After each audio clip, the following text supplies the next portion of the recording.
Radio J. Le Yiddish Show. Lise Gutman. Radio J.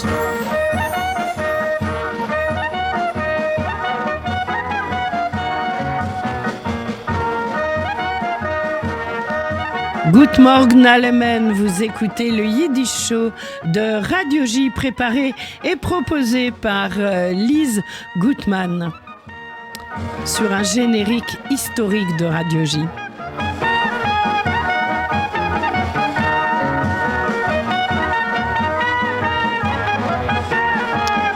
Voilà, et aujourd'hui, j'ai l'immense plaisir, je dis bien immense, d'accueillir Ami Flammer. Ami Flammer, bonjour.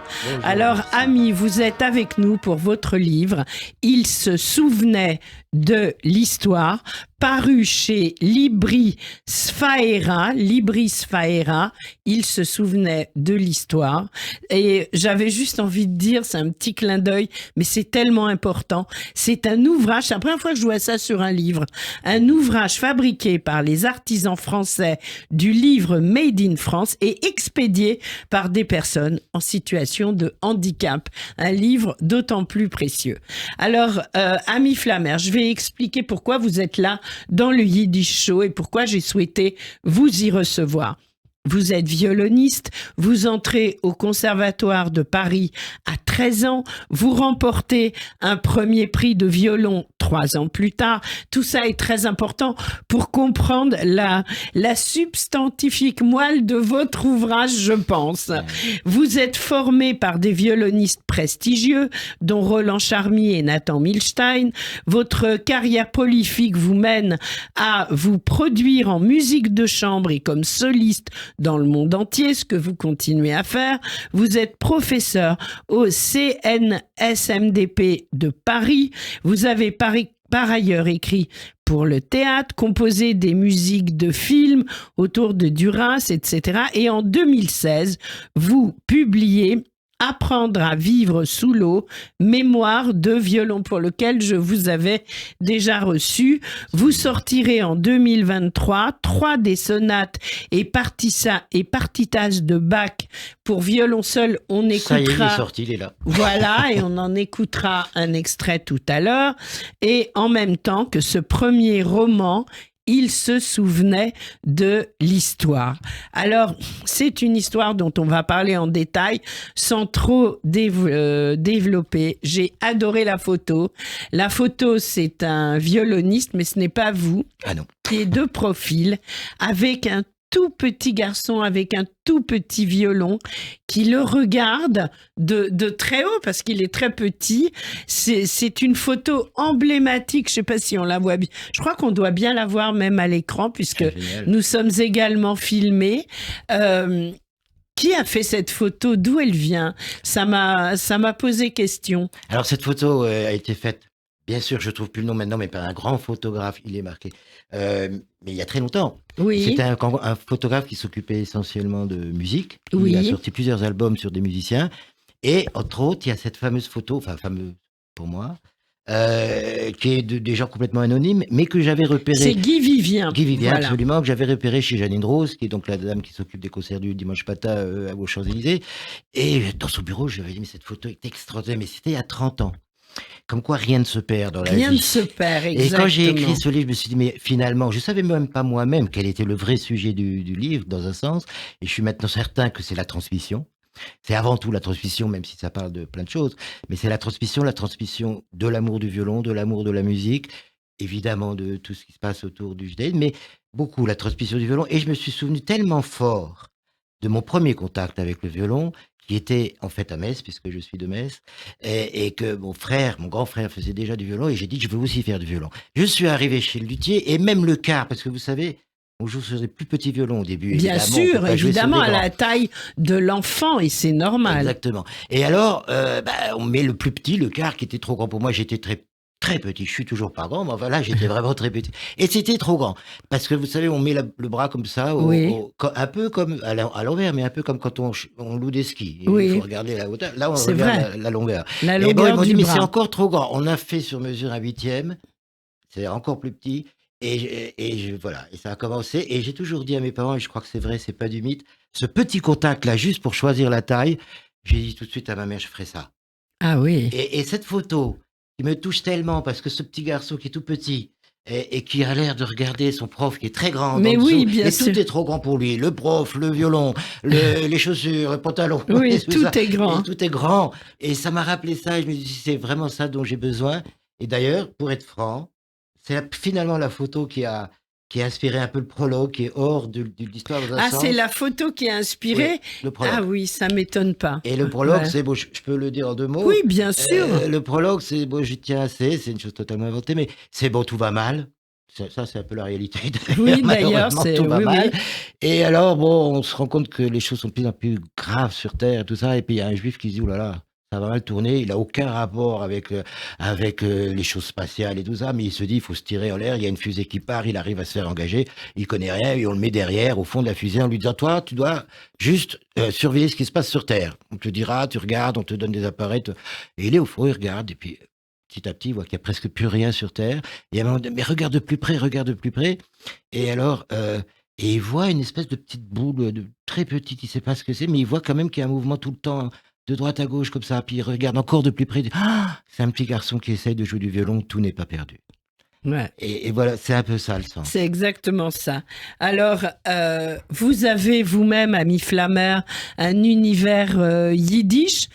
D'où venait votre famille? Alors, bon, d'abord, je pourrais parler.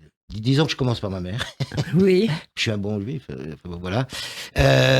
Ma mère venait de Bessarabie. oui, D'ailleurs, le héros, Misha, est un violoniste moldave. Comme bien par sûr, hasard. comme par hasard. Comme par hasard. Donc, évidemment, il n'y a jamais aucun rapport entre l'autobiographie et les romans qu'on écrit. Non, non, jamais.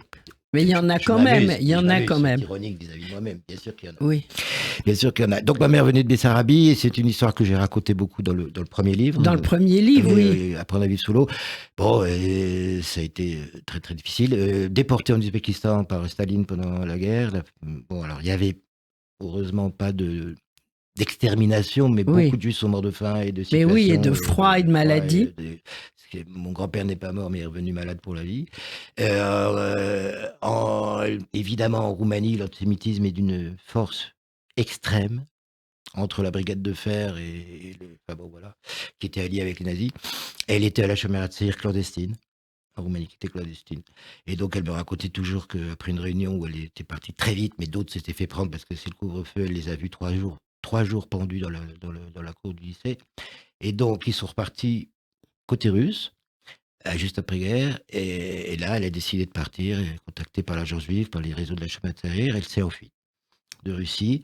Et elle raconte ça dans le premier livre. C'était en quelle année, rappelez-nous? 47. Oui, c'est ça. Et son père, là, qui avait très peur et qui a d'ailleurs souffert parce qu'on emmerdait les familles des gens qui fuyaient, surtout quand on savait qu'ils fuyaient pour aller en Palestine. Mais oui, Et dans la bricha, ce qu'on appelle la fuite, quoi, organisée par la justice, il fallait être à 2 et marcher la nuit et se cacher le jour et ne pas avoir un masque pour ne pas dénoncer l'autre si par hasard l'un des deux était pris. oui. Il y a eu une histoire de toute évidence, un peu d'amour sans doute, bon, comme ça, avec un des partenaires, entre guillemets, Oui, et qui le matin lui a dit, moi je suis de Cluj et j'étais aux Beaux-Arts.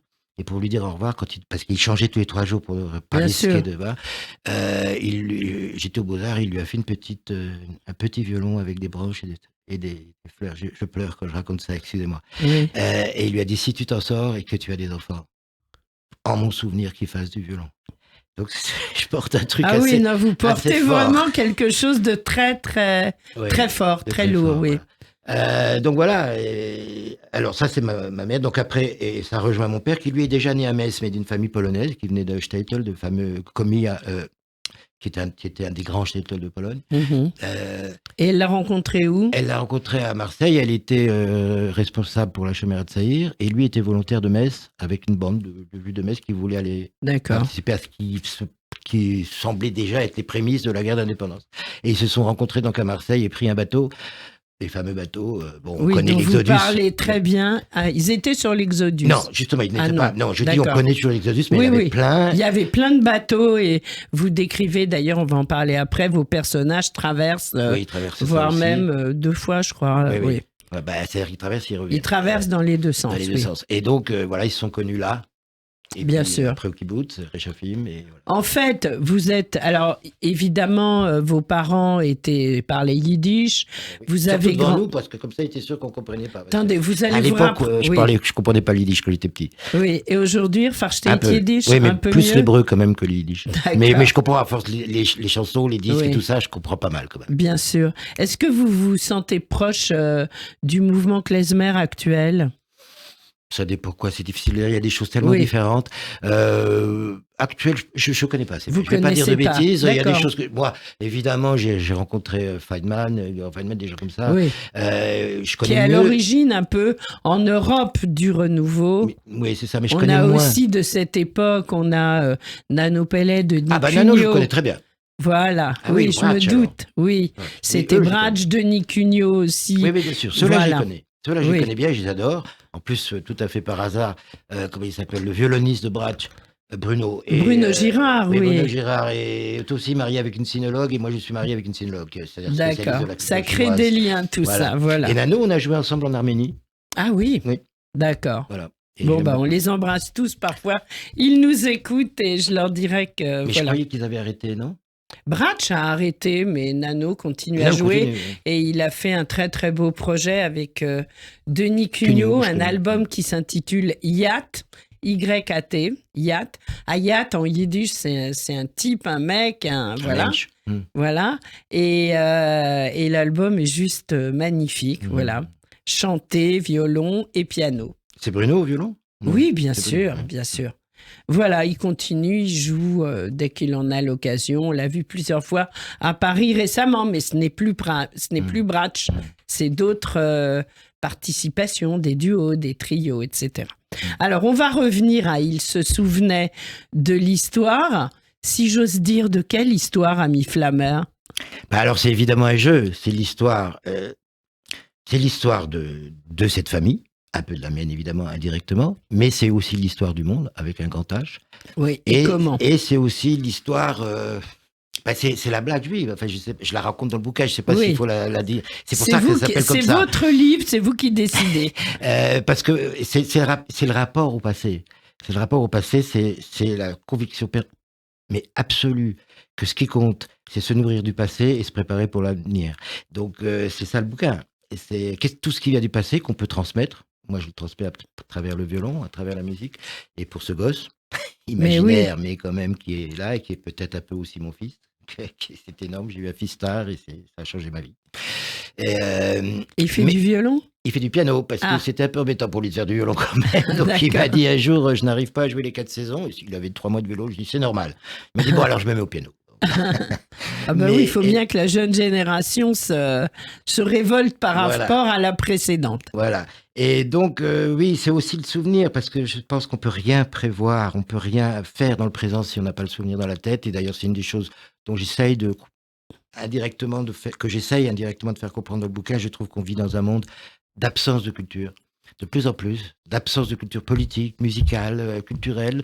Historique aussi. Historique, absolument. Et ça, vous rattrapez ça dans le roman. Hein. Voilà, et ça, c'est terrible parce qu'on ne peut pas avoir des positions comme ça, juste comme ça, en disant ça c'est bien, ça c'est mal, si on n'a pas de contexte, si on n'a pas d'où ça vient. Et je trouve qu'une des grandes, une grande partie des souffrances et des bêtises qu'on entend en ce moment vient aussi de cette perte du rapport à l'histoire, du rapport au passé. Et on la transmet ni à l'école maintenant, parce que ça se passe mal, je trouve.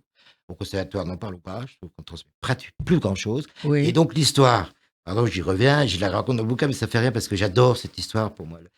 D'ailleurs, le premier bouquin, c'était aussi une blague juive, le titre, et là c'est toujours, et je crois que je le ferai toujours. Maintenant, c'est devenu une habitude. L'humour, c'est important. Ouais, donc c'est un rabbin qui est, disons, vers le XVIe siècle, dans un petit shtetl de Moldavie.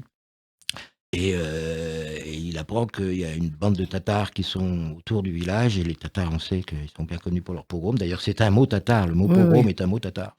Et il a une peur bleue. Enfin, il dit, ils vont venir, ils vont nous massacrer. Alors il cherche, il se met tout seul. Il lit la Bible, le Tanakh, il lit plein de choses. Et puis, en lisant, il a l'impression qu'on lui désigne un endroit dans la forêt. Il a aussi l'impression qu'on lui il faudrait que j'aille plus vite, pardon, qu'on lui désigne une prière et même qu'on lui dit qu'il faut faire un feu. Alors il va dans la forêt, il trouve quelque chose qui correspond, qui a l'air de ressembler. Donc il fait le feu, il lit la prière et le lendemain les Tatars contournent le village, tout formidable. Bon, 100 ans plus tard, dans le même village, on apprend de nouveau qu'il y a des tatas. Bon, j'essaye d'accélérer, mais malheureusement, excusez-moi, j'aime bien raconter. Bon, c'est trop. Et puis, même situation, mais là, il trouve plus qu'il faut faire un feu. Il trouve seulement le lieu et la prière. Et il fait, c'est réglé. Et bon, et troisième fois, etc. Et puis à la fin, il ne sait plus qu'il faut faire un feu. Il ne sait plus quelle prière il faut dire. Il ne sait plus dans quel endroit il faut aller dans la forêt. Mais il se souvient de l'histoire. Et les Tatars contournent le village. Il se souvenait de l'histoire et c'est le livre d'Ami Flammer.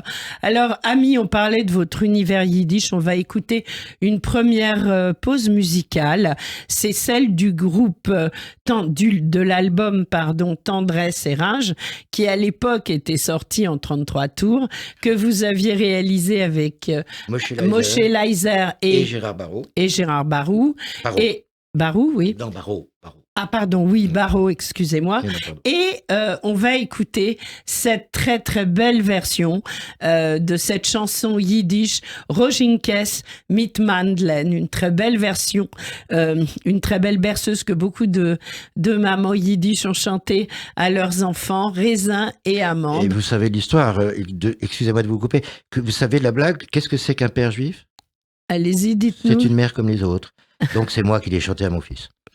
Formidable, ça m'étonne pas. On écoute Rojinkes mit Mandlen, Tendresse et Rage. Sitzt die Almone treurig allein. Ihr Ben Jochidl wiegt sie Geseider. Singt sie a Liedl zum Schlufen ein.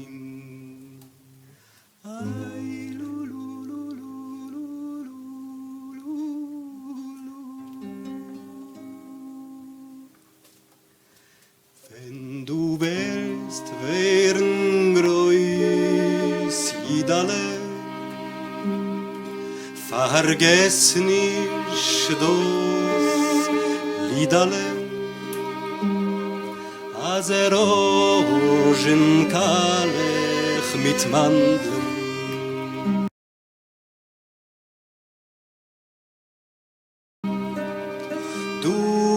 Es wird sein dein Beruf, mit dem wirst du alle handeln. Schluf, Ingale, schluf, schluf, Ingale, schluf.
J'ai un peu de mal à interrompre tellement c'est beau. Donc là, ça siffle et il y a le violon, Ami Flammer. Oui, c'est ce qu'on appelle les harmoniques. Voilà, moi je ne suis pas musicienne, mais j'adore entendre ça. Quand on appuie, c'est pareil que dans le bouquin, quand on appuie le premier doigt fort et qu'on ne fait qu'effleurer le quatrième, ça donne ce qu'on appelle des résurgences aiguës qui s'appellent les harmoniques et tout d'un coup on est trois autres claveaux dessus. Oh là là, ça donne c'est des sons une comme ça merveille. qui ressemblent presque à de la scie musicale. Je sais pas quoi. Extraordinaire. Une très très belle version. On le trouve l'album, il est podcasté sur Oui. tous les sites et tout. Voilà, Tendresse et Rage, et c'est leur magnifique version de Roginkes, Meet Madeleine. Alors, on va se recaler un peu sur votre roman. Il se souvenait de l'histoire, paru chez Libris Faera, éditeur. Alors, à 12 ans, Misha Kleidman, jeune violoniste juif, curieux, inquiet et fou de musique, quitte sa Moldavie natale pour intégrer au conservatoire de Saint-Pétersbourg la classe de Leopold Auer, l'un des plus grands professeurs de violon au monde en ce début du XXe siècle. J'aimerais que vous nous en disiez quelques mots de Leopold Auer. Alors, Leopold Auer, c'était effectivement la plus grande classe au monde. Tout le monde rêvait d'aller dans sa classe. C'était à Saint-Pétersbourg. C'était un homme d'une dureté incroyable. Oui, alors vous le Incroyable. décrivez très bien. C'était, voilà, alors, mais il y avait dans sa classe Heifetz, Milstein, Zimbalist, ceux qui sont devenus les Les grands plus grands. violonistes du monde. Voilà. Et c'était donc quand même quelque chose. Et moi, comme j'ai eu la chance énorme d'être un moment l'élève de Nathan Milstein, il m'a raconté cette classe. Cette classe qui était leur début de la vie, mais aussi les concurrences entre les différents violonistes. Milstein et Heifetz se détestaient, alors qu'ils étaient tous les deux aussi doués, mais bon, voilà. Ils avaient fait la même classe.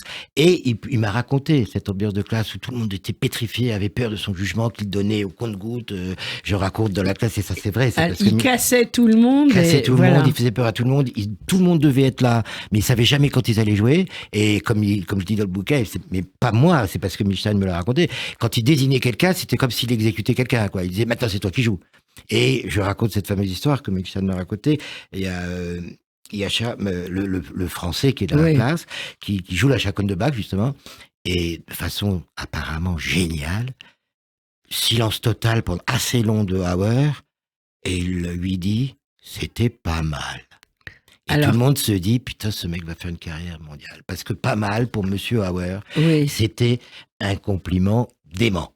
Et on sait comment il était devenu l'un des plus grands violonistes Ah oui. mondiaux. C'était pas vraiment le plus grand violoniste, c'était vraiment un professeur. Enfin, il jouait du violon, bien sûr, Oui, très oui. bien, mais il a été un pédagogue. D'ailleurs, encore maintenant, la plupart des violonistes du monde font leur début sur les méthodes de Leopold Auer, dans Ah le monde oui. entier, dans le monde entier, Incroyable. en France, en Russie, partout.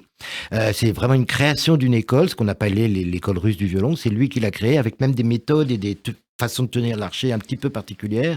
Je peux pas montrer à la radio. Enfin, il mettait l'archet tout au fond de la troisième phalange, Oui. ce qu'on ne faisait pas ailleurs à ce moment-là. Enfin bon, je rentre dans les détails de Oui, violonisme. oui. mais- Alors, mais- dans votre livre, justement, il y a énormément de détails techniques sur les violons, sur le violon, Ouais. sur l'apprentissage du violon. Moi qui n'y connais rien en matière de violon, je n'en joue pas, et on m'a plutôt mis au piano quand j'étais petite, j'ai vraiment découvert des choses extraordinaire parce que vous avez une façon de transmettre et vous avez en première partie d'émission prononcé le mot transmission. À travers votre roman et l'histoire de Misha, vous nous faites rentrer non seulement dans l'histoire de ce jeune violoniste prodige virtuose, mais également dans l'apprentissage du violon.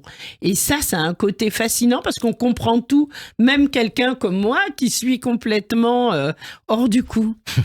Attends, mais merci mille fois de dire ça. Mais non, c'est vrai. C'est passionnant et jusqu'au bout. C'est en vrai que plus. j'avais envie de transmettre ça parce que finalement les gens savent pas. Enfin, Non, tous nos c'est problèmes. pas. J'appelle le violon, c'est pas moi d'ailleurs, c'est un grand professeur américain qui appelait toujours le violon la boîte à névrose parce que c'est tellement compliqué, c'est tellement au millimètre près. Oui, alors et vous on le se pose mettez- des questions sans fin tout le temps et encore maintenant, je m'en pose encore, hein, pour être très franc. Peut-être moins qu'à 18 Même ans. avec vos étudiants, quand vous Oui. transmettez, vous continuez Jouer à... avec coussin, sans coussin, en mettant une épaisseur, pas une épaisseur sous le violon, une mentonnière là où on pose notre menton, avec une forme différente qui va dépendre aussi de la morphologie de chacun. Et puis ça peut changer énormément. Des détails infimes qui peuvent changer qui énormément. peuvent changer même un son. Un son complètement. Mais alors vous-même, vous jouez avec quoi aujourd'hui? Moi j'ai joué avec un coussin après avoir pendant 3-4 ans Parce joué que sans. Auer voulait pas. Hein, dans Non, le- mais oui, justement, Milstein, quand j'ai rencontré, m'a dit enlève ça. Oui. Et puis, ça n'a pas très bien marché. Enfin, en plus, compliqué d'expliquer ça au micro, mais en plus, Milstein jouait d'une façon très ancienne. Auer faisait ça, mais c'est surtout le père Mozart. On est dans un truc très vieux. Il y a une méthode de violon du papa Mozart, Léopold Mozart, qui expliquait, lui, qu'il fallait non seulement jouer sans coussin, mais pas tenir le violon du tout, et qu'il y a un espace. Michan est le dernier qui a joué comme ça. Et il m'a dit, joue comme moi. Bon, et j'ai essayé, mais... Et puis, j'étais crevé à chaque concert. Il me dit, refaire. Le pouce fait 10 km par jour. Parce que du coup, il n'y a plus de tenue sur l'épaule. C'est le pouce qui maintient la main gauche en même temps qu'il fait tous les déplacements. Oui. Sauf que cette technique, elle était à l'époque baroque où il n'y avait pas encore les caprices de Paganini. Bon. Bien sûr. Et il jouait avec tous nos déplacements qu'on fait. Et puis un jour, je lui ai dit, écoutez, maître, je n'y arrive pas. Enfin, c'est bien. Oui, mais le coussin, c'est pas bien, ça enlève du son. Bon, enfin, bon. Finalement, vous jouez avec un coussin. Et puis un jour, il m'a dit en même temps, écoute, moi, j'ai commencé comme ça petit, j'y arrive. Je comprends que changer au milieu quand tu es déjà dans une carrière, tu as raison, reviens à ton coussin. Mais bon. Alors en plus, vous avez eu ça, bénédiction. Alors, dans l'histoire de Micha, l'antisémitisme grogne partout en Europe de l'Est. Lui, il fait une carrière de violoniste. Il y croit, il est complètement accroché, il quitte sa famille. Je ne vais pas donner tous les détails, il faut absolument le lire, mais le côté intéressant, c'est qu'après des mois d'hésitation, il part pour la Palestine de l'époque, c'était la Palestine avant 48, avec sa famille. Là, il y retrouve une vie musicale balbutiante, mais il participe avec Toscanini à la création de l'orchestre de Palestine, constitué de musiciens juifs éminents ayant fui l'Allemagne nazie. Comment avez-vous eu cette idée ?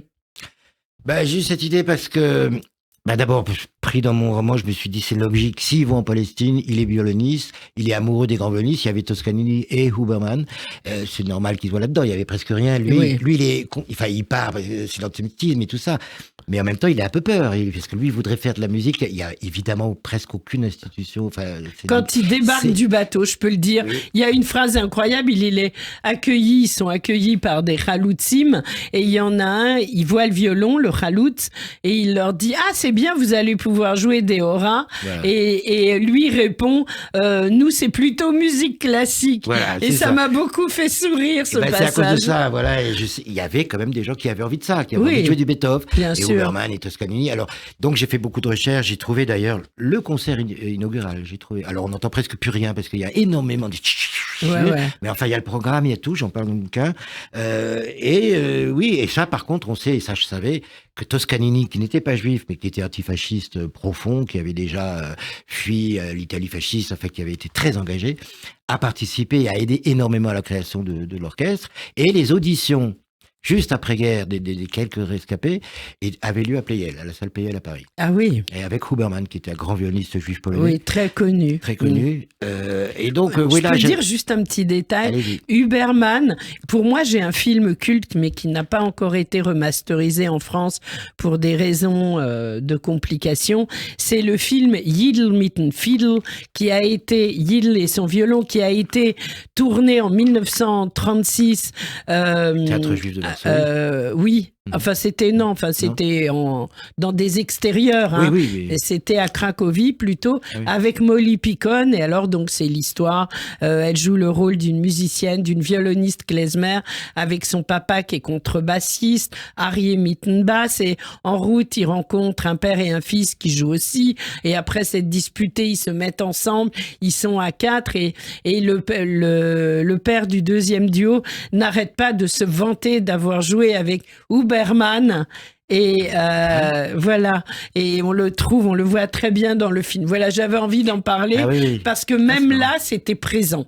Ah bah oui, parce que c'était des dieux. Enfin, je veux dire, c'était considéré, et c'était des plus grands musiciens du monde. Mais c'est ça, voilà. Et lui, il a été là, et je raconte l'histoire de Galimir, qui était le premier violon solo de l'orchestre, qui, lui, venait... Enfin, de toute façon, c'est l'Europe centrale, c'est essentiellement la Hongrie, la Roumanie, la Russie, enfin la Pologne. Et lui, il était violon solo quand même de l'orchestre de Vienne, ce qui est monstrueux. Bien sûr. La Philharmonique de Vienne, c'est pas rien. Bien sûr. Et sauf que petit à petit, toutes les insultes antisémites tous les matins, il est parti, et il a été... Et Huberman et Toscanini récupéraient tous ces gens qui étaient des grands musiciens. Attention, c'était pas des petits. Alors, il y en a eu parfois avant-guerre. Et puis, il y a quelques-uns après, malheureusement, des rescapés des camps qui ont aussi fait l'audition, qui sont arrivés. Mais c'est comme ça que l'orchestre de Palestine s'est créé. Et moi, je trouve ça, et puis, en même temps, là-bas, j'ai voulu faire une espèce de bagarre entre d'un côté ce petit garçon qui là déjà n'est plus un petit garçon, mais qui joue déjà très bien violon. et qui en même temps veut jouer de la musique classique dans un monde qui n'est pas encore prévu et organisé pour ça. Il n'y avait pas encore les Khala Tarbout et tout ça, évidemment. Bien sûr, évidemment. Et d'ailleurs, le premier concert est dehors. Le Oui. premier concert de l'orchestre est dehors. Oui, c'est en plein air. C'est en plein air, au bord de la plage. Et en Ce même qui temps... permet de réunir des milliers de personnes et vous en parlez. Voilà, et en même temps, Toscanini, Obermann, des grands musiciens qui veulent ça, qui veulent créer ça, et leur première tournée est en Égypte en plus. Ça, je Oui. vous raconte. Alors, et en vous le pleine racontez. paix, enfin tout très tranquille à ce Oui. moment-là. Ça Mais gêne quand même, personne. je crois que c'est le père qui lui dit un jour il y aura la guerre. Oui, voilà. Voilà. C'est ça. Alors on va parler de tout ça. On va aussi parler du côté politique de votre ouvrage politique du passé, mais qui a des résonances dans le présent. Malheureusement, si j'ose dire. Tout de suite, je propose vous osez dire. Oui, tout de suite, on va écouter un extrait que vous avez enregistré vous-même de la chaconne, dont vous parlez beaucoup dans votre livre. Oui, parce C'est- que Micha, quand il va mal, il joue ça pour aller mieux. C'est ce Voilà. que je fais à peu près aussi maintenant. D'accord. On vous écoute, Ami Flammeur.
Un extrait de la chaconne interprétée merveilleusement au violon par Ami Flammeur. Ami Flammeur qui est mon invité aujourd'hui dans le Yiddish Show de Radio J pour son livre « Il se souvenait de l'histoire » paru aux éditions Libris Faera. Alors, Ami, juste avant d'écouter ce titre que j'ai beaucoup de mal à interrompre, c'est tellement beau.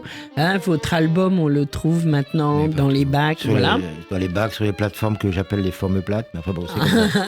D'accord.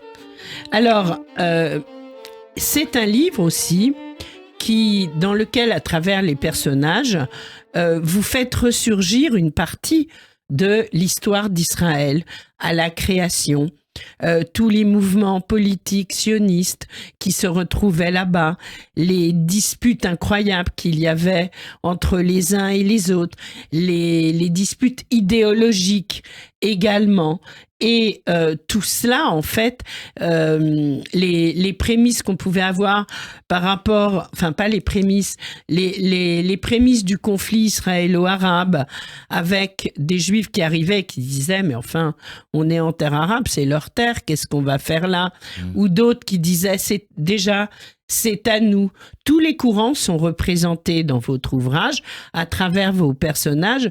Et je me suis dit que vous aviez dû beaucoup travailler pour reconstituer justement cette histoire et l'histoire de ces mouvements politiques.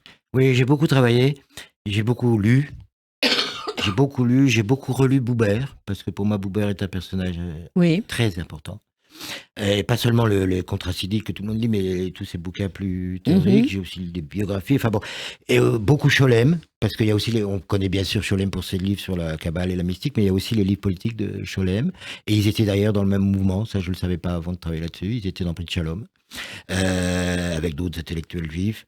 Et voilà, c'était pour moi très important parce que j'ai grandi là-dedans, moi. Je veux dire, bon, mes parents aussi s'engueulaient. Oui. Avec les copains, avec les voisins, il y avait tous les courants. Et ils étaient dans un Et vos kibbutz, parents, après ils ça- étaient plutôt de quel courant? Un chemin de totalement. D'accord. Mais après, avec une sympathie pour le Parti communiste, et puis après, mon père a été au Parti communiste israélien, mais comme vous le savez, qui a fini par scissionner. Lui, lui, avec Moshe Sneeh, il était dans l'aile sioniste, Oui. et qui a été coupé en deux, puisqu'il y a eu une aile proche de Moscou et une aile qui est devenue, en fait, plus ou moins proche du Mapam, quoi. Enfin, C'était c'est dans quelle année, ça? Ça, c'est 50. Dans la nuit des temps, les Non, années non, les années 50. 50. Oui, oui. Et donc, il me racontait toutes ces choses-là, mais j'ai beaucoup relu. Je trouve que c'est très important pour plein de choses. D'abord parce que c'est toujours un peu la transmission, mais pas toujours pour mon fils, aussi pour les autres. C'est que il est temps que les gens comprennent, parce que maintenant on dit sioniste à tort et à travers, et c'est juste, bon, des fois ça veut simplement dire sale juif, ça. Il faut Oui, être clair. exactement. Et puis des ça fois, devient ça veut dire, bon, péjoratif. mais il n'y a aucune notion de tous ces débats, justement, qui ont eu lieu. Et que moi, j'étais à la chemin de terre. Et qui sont l'honneur de l'histoire du sionisme. Oui, oui. Et bon, moi, on levait le drapeau rouge, hein. Mais oui. On levait le drapeau israélien, le drapeau rouge. Bien Après, sûr. moi, je suis parti pour des raisons. J'ai été viré. J'ai eu des problèmes, mais peu importe. Il y en a beaucoup qui Oui, oui. ont été virés, mais qui, peu voilà, ils importe. sont revenus. Ce qui compte, c'est de montrer que c'est pas du tout comment dire, un truc d'un seul tenant comme ça. Il faut réfléchir, il faut savoir. Il y a eu des oppositions, il y a eu des combats, il y a eu voilà. Et puis il y avait des gens même qui pensaient, qui pensaient qu'il fallait juste, qui n'étaient pas non sionistes, mais qui pensaient qu'il fallait attendre un peu parce qu'il fallait apprendre à vivre avec les Arabes. Bon, il y en avait d'autres qui disaient. Je prends pas position d'ailleurs parce que c'est trop compliqué, mais je trouve important. Mais vous posez le débat dans le de faire livre. comprendre que ce n'est pas un seul bloc. Bien bêtement. sûr. C'est pas monolithique. Voilà, c'est le mot que je cherchais, voilà. Ce n'est pas monolithique, c'est ouvert. Il y avait des débats de tous les côtés et on le retrouve vraiment avec une honnêteté intellectuelle dans votre livre, tout à votre honneur puisque chacun peut exprimer son courant de pensée à travers vos personnages. Oui. Donc quelque part, c'est presque un roman historique aussi. Oui, c'est ce que dit mon éditeur. Il l'appelle un roman historique. Ah ben voilà, vous voyez, je ne le savais pas, mais c'est ce que j'ai vraiment ressenti. Alors, dans ce livre également, vous évoquez une situation qui vous a beaucoup tenu à cœur, à travers toujours votre personnage, mais en vrai, c'est du réel. Vous avez découvert, il y a quelques années, l'attitude du directeur du Conservatoire de Paris, qui était là pendant l'occupation. Alors, je vais vous demander de nous en parler. Et vous avez fait ce qu'il fallait et ce dont on vous félicite vraiment parce que on est peu nombreux à avoir su ce qui s'était passé. Récemment, il y a eu une pose de plaque. Alors, racontez-nous peut-être un peu l'historique. Alors, en quelques mots, d'abord, j'en parlais déjà dans mon premier bouquin, mais oui, là, je suis content d'avoir intégré Micha, si je puis dire, qui maintenant finit par exister. Pour moi, ce petit Micha. Il existe, oui. Et qui, lui, revient donc en 48, 49, de Palestine, enfin d'Israël déjà, et arrive au Conservatoire de Paris et se rend compte qu'il y a un directeur qui est, non seulement lui va être refusé parce qu'il est étranger, et ça, au Conservatoire de Paris, jusqu'à il y a 10 ans, ne prenait jamais un étranger comme prof, c'est quand même bon. Ah oui ? Non, jusqu'à il y a 10 ans. Ça continuait. Ouais. Pas seulement les Juifs, aucun étranger. Mais lui, en plus, il découvre qu'il y a ce directeur incroyable et qu'on le regarde bizarrement. Il dit, je suis moldave. Comment ça, vous êtes moldave? C'est quoi moldave? Il y a des moldaves non juifs. Enfin bon, grand délire. Et tout en s'intéressant, il devient copain avec des membres, des étudiants au conservatoire, surtout de la classe de composition, parce que mon petit Micha, si je puis dire, il est quand même toujours depuis le début fasciné aussi par l'évolution de la musique. Oui, bien sûr. Finalement, mon bouquin, c'est essayer de faire une espèce de lien entre l'évolution du discours musical, de l'écriture musicale et l'histoire avec un grand H. Voilà, bien sûr, c'est exactement ça. C'est ça. Et donc ça compte pour moi. Mais donc il arrive et puis il se rend compte que c'est épouvantable, qu'il y a des trucs bizarres. Mais dans la réalité, c'est ce monsieur qui s'appelait Claude Delvincourt, qui a fait semblant à la fin, comme beaucoup de gens, d'être résistant, mais on a découvert que le seul acte de résistance, c'était d'avoir programmé une fois du Debussy. Il pensait que c'était la résistance de mettre de la musique française. C'était un résistant de la dernière heure. Redonnez bien son nom. Plus que de l'année dernière. Claude Delvincourt, voilà. Mais surtout avec son comment on appelle ça, son sous-directeur Chaillet. Oui. Ils avaient fait, avant le statut des Juifs, ils avaient fait ce qu'on appelle maintenant le fichier des Juifs au conservatoire. Il est à la médiathèque, hein, il y a rien de... Il est Ouais. encore à la médiathèque Oui, du oui, ça conservatoire, il y a existe, rien de c'est une secret, preuve. il y a pas de... C'est pas du pipeau, c'est pas du Non. délire. Et il avait fait faire un fichier juif, 3/4 de juifs, demi-juifs, quart de juifs. Mon Dieu. Bon, et ils ont exclu les gens, tous les juifs, 21, avant même l'ordre de Pétain, enfin du gouvernement Oui. de Vichy, quoi. Et bon, ça a été une histoire épouvantable. Et Et vous il y a l'avez eu découvert. moi, on le savait, mais peu de gens. Mais il y avait un déni total là-dessus, puisque lui, il est resté quand même directeur jusqu'en 54, jusqu'à sa mort. Bah oui, On l'a pas dit. l'épuration Et n'a c'est pas mon eu prof, lieu. Charmy, qui lui était marié avec Lily Laskin, donc la grande artiste, Oui. qui était juive, et qui avait tout conscience de ça, qui me racontait tout ça quand j'étais élève, quand j'étais petit. Et moi, je découvrais tout ça. Bon, voilà, je me doutais bien, mais je me rendais compte petit à petit que quand je suis rentré au conservatoire, c'était en 66, il y avait encore plein de collabos, d'anciens collabos, ou en tout cas pétainistes dans le conservatoire. Mais je m'en suis rendu compte petit à petit. Oui. Voilà. Et toujours, pardon, je fais toujours des digressions, excusez-moi. Mais j'essaye de tenir quand même Oui, cette oui. histoire-là de Delvincourt. Donc, et donc, on a petit à petit su. Et puis, il y a eu heureusement une dame, je suis obligé de dire son nom parce que je tiens à dire son nom, Cécile Grand, qui est la directrice de la médiathèque du conservatoire, qui a compris que c'était réel, que c'était bien et qui a fait un vrai travail. Pas toujours aidé On la par félicite. tout le monde. Elle a fait un vrai travail d'enquête. Elle a trouvé non seulement qu'il y avait 21, moi je m'étais trompé, je le reconnais, Mmh. j'avais dit 19, 21 expulsés et 2 déportés à Auschwitz. Et jamais assassinés, revenus. Jamais revenus. Et là, on a dit, il faut le faire. Une plaque mémorielle, Voilà, bien comme sûr. partout. Ça a été, il y a eu plein d'oppositions, je ne vais pas rentrer dans les détails. Mais heureusement, enfin, et grâce à cette Cécile Grand, que je remercie ici beaucoup, on a fait la chose. La plaque a été dévoilée vendredi dernier. J'ai joué le Kaddish de Ravel pour ça. On a dit tous les noms des 21 expulsés. La directrice a Ils fait un sont beau sur discours. la plaque ou pas? Non, ils sont à Non. côté, à la médiathèque, juste à côté, à D'accord. 3 mètres. La plaque est sur les 2 déportés.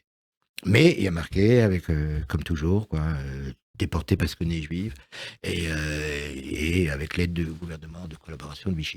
Voilà. Mais enfin, c'est là. Bravo de l'avoir fait. Enfin, c'est c'est là, vraiment c'est pour important. toujours. C'est une vraie plaque. Elle est vissée dans le mur, dans le bout, dans la pierre. C'est pas 3-4 personnes comme il y a eu jusqu'à maintenant qui disaient ça presque en cachette dans les couloirs du conservatoire. Oui. Et ça, pour moi, ça a été un moment, j'ai pleuré longtemps. Ben, J'avais j'imagine, on pleure j'avais avec presque vous, du mal mais, mais en jouer. même temps, on se réjouit du fait que cette plaque ait enfin pu être posée en 2023. C'est important de le préciser. Et c'est grâce au travail que vous avez réalisé Pas seulement. Ces gens-là. avec cette directrice. Et la Redonnez-nous directrice de la médiathèque, Cécile Voilà. Grand. Cécile Grand, qu'on remercie du fond du cœur. La mémoire, c'est si important. Alors, on parle de mémoire, on va écouter un autre titre. Là, c'est quelque chose peut-être d'un peu plus festif. C'est L'Omirale. Et L'Omirale, c'est ce qu'on chante quand on boit un verre ensemble en l'honneur des gens qui sont là et qu'on souhaite remercier. Et c'est Tendresse et Rage, toujours, avec vous au violon, ami Flammeur. On écoute. Trusen kalem esame sein Lo miralen samen trinken a Gläse Wein Lo miralen samen trinken a Gläse Wein Lo miralen allen samen Chusen kalem esame ihr sein Chusen kalem esame ihr sein Oi lo michalen samen trinken a Gläsel Wein Oi lo michalen samen trinken a Gläsel Wein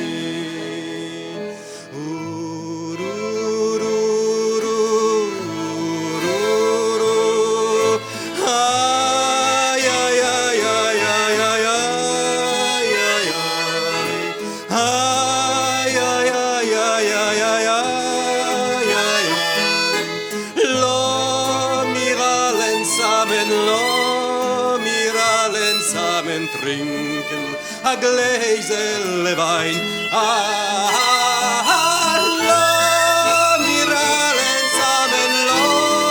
Wir alle zusammen trinken a Gläsele Wein.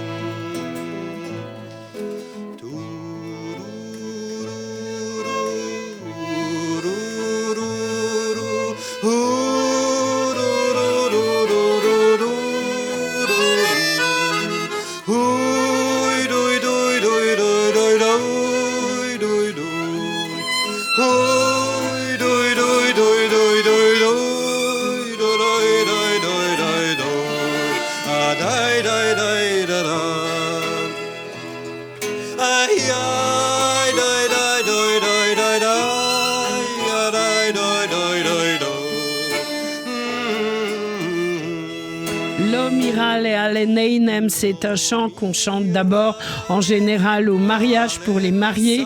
Après, on rajoute les grands-parents, les parents, les frères et sœurs et on termine souvent sur Alle Gäste. On chante en l'honneur de tous les invités. Un chant emblématique, Tendresse et Rage, Moshe Leiser à la voix et Ami Flammer au violon. Et Gérard Barrault à l'accordéon. Voilà, Gérard Barrault à l'accordéon pour le côté un peu, on va dire, populaire du tout à fait. yiddish.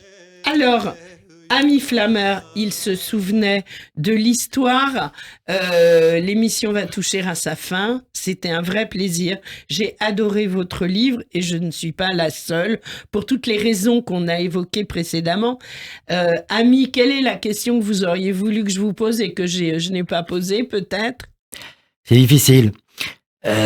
Pourquoi vous aimez le violon? Mais je sais pas, non. Non, mais alors, je vais peut-être dire quelque chose qui va dévoiler. En même temps, je ne peux pas là. On est tous très très mal. Oui, très. De ce qui se passe en ce moment. Et si je suis fidèle à mon personnage qui est Micha. Oui. Micha, c'est aussi la bagarre de quelqu'un, et c'est pas toujours le cas dans la musique classique, qui dit tout le temps, je travaille mes gammes, je travaille, mais j'ouvre quand même la porte pour savoir ce qui se passe dehors. Et c'est vrai qu'on a des musiciens, de plus en plus, qui ne savent rien d'autre que leur travail, que leur carrière, et qui ne savent pas ce qui se passe dehors. J'espère être fidèle à Micha. Eh bien, voilà. Vous l'êtes. Et donc vous je peux pas laisser... Parce que vous ouvrez des portes, à la fois dans le passé, dans le présent et dans l'avenir. Voilà, il n'y a pas que les gammes et la technique. Donc je suis obligé de dire 2 mots sur ce qui se passe, parce que c'est une horreur. Oui. On vit quelque chose, moi, bon, enfin, je peux même pas mettre des mots, et je crois qu'on est tous d'accord. Mais je dois dire aussi, comme je l'ai pensé toute ma vie, la seule réponse à tout ça, la vraie, c'est la paix.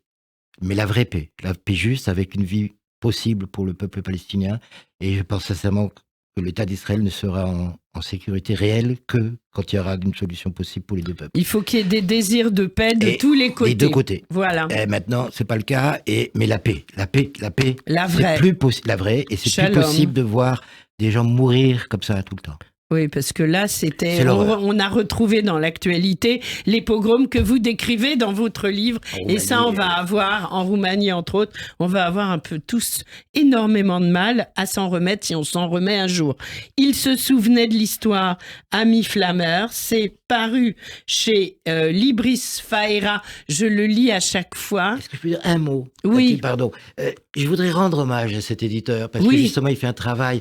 de connexion avec des gens qui des fois souffrent. Et il est en train, enfin, c'est pas vieux comme édition, je vous assure, c'est un type formidable, Philippe Fouchard, je voudrais lui rendre hommage. Et vous entendrez parler de cet éditeur. Eh bien, avec plaisir, on ne demande pas mieux. On va terminer avec un titre que je vais vous laisser nous présenter et que vous évoquez dans le livre. On parle de Beethoven. Oui, parce que bon, là on a parlé beaucoup de yiddish et j'adore ça. Je n'y rien, mais je suis quand même avant tout un musicien classique, quoi. Enfin, bon, et j'aime autant l'un que l'autre, c'est différent. Enfin bon, peu importe. En tout cas, le concerto de Beethoven, pour moi, c'est toujours un des plus grands. Et c'était un rêve d'enregistrer ce concerto. J'ai eu la chance de l'enregistrer avec Jean-Jacques Kantorov, le grand violoniste et chef. Et je dois dire que ça rejoint aussi le bouquin parce que encore maintenant, je crois que la version que je préfère est celle d'Huberman, qu'on peut trouver, enfin maintenant c'est même réédité en CD, mais que j'avais à l'époque en vinyle et avant même en 78 tours, et que j'écoute encore. Et c'est très touchant et c'est un concerto d'une beauté, enfin je pourrais en parler des heures, mais pour plein de raisons, et rien que les 4 coups de timbale du premier mouvement, c'est un chef-d'œuvre. Voilà. Eh bien, on va écouter votre chef-d'œuvre à vous. On vous remercie beaucoup d'avoir été avec nous. Et le studio de Radio J vous est ouvert quand vous le souhaitez. Merci beaucoup. Merci, Ami Flammer. À Merci bientôt. beaucoup.